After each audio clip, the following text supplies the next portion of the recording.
All right, so I think the last part I kind of left off saying like COVID had made its way to Connecticut, and I told my brother that he needed to be careful when it came to hugging and stuff like that. And he made a joke like, I'm gonna keep hugging and kissing on my mom. Ain't nobody gonna stop me from hugging and kissing on my mom. And I just kind of looked at him. Fast forward a few weeks later, he was sick. April 5th, my mom called and she was like, your brother's really sick. This stomach virus, which is what the hospital told him he had when he went to the ER. She was like, the stomach virus isn't letting up. He hasn't eaten. He said he fell out last night and I don't know what to do. So I told her to go ahead and call the ambulance because, we didn't know if this was something serious, contagious, if it was COVID, but it didn't sound like COVID because he was just nauseous and not eating. And so, but I said, you don't want to be in the car with him and it's something contagious. So she called the ambulance, and before she even had a chance to call them, he called her and was like, I'm having trouble breathing. And that was kind of the old crap moment for me. And I'm like, okay, that sounds like a COVID symptom. So they take him to the hospital. A few hours later, they say he calls home and he said, I have COVID. And so when I talked to my mom, she was like, Chris said he has COVID. And I'm like, is he kidding or is he for real? Because he was always a jokester.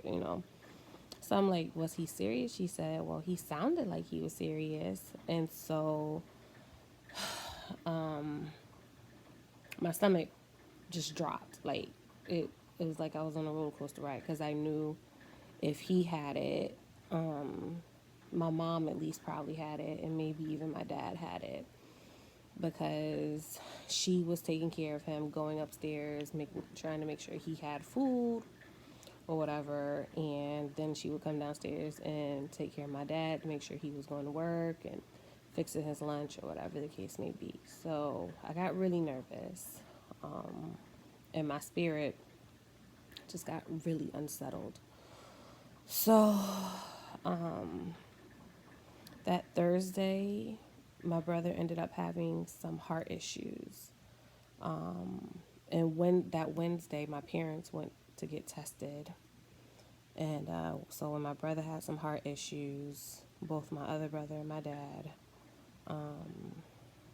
got sick. Like they were feeling sick, and I tried to chalk it up to being just stress and them being nervous about my brother being in the hospital. Good Friday, my other brother was having breathing issues and ended up admitting himself to the hospital. And my parents stayed home. Easter Sunday last year, they found out they tested positive for COVID.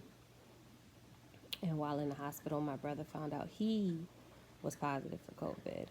So here we are with 4 family members with COVID before mid-April. So my parents stayed home. They fought it. I was bringing groceries, vitamin C, tea, elderberry syrup, whatever I could find. I had made like a vitamin C ginger mix for them to boil and drink. And so for 2, maybe almost 3 weeks,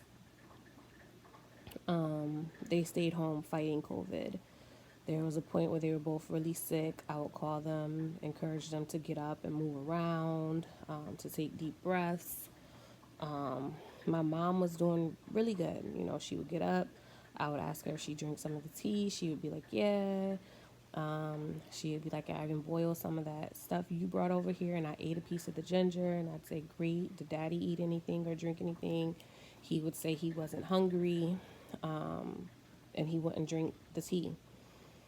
And so I would kind of fuss at him, and I'm like, hey, we already have 2 people in the hospital.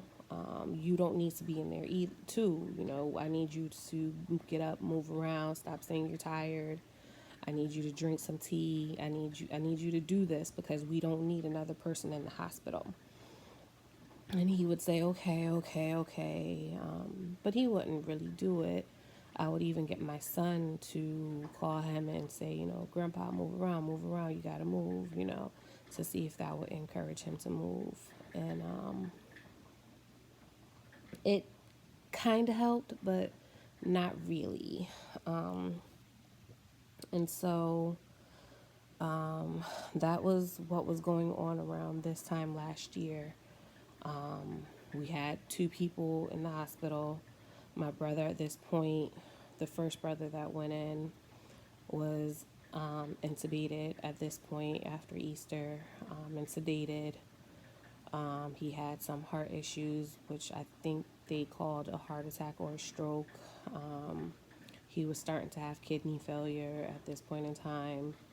Other brother was maxing out on the oxygen, so they were talking about intubating him. And I don't know if at this point last year he was already intubated or sedated because the dates are really blurry.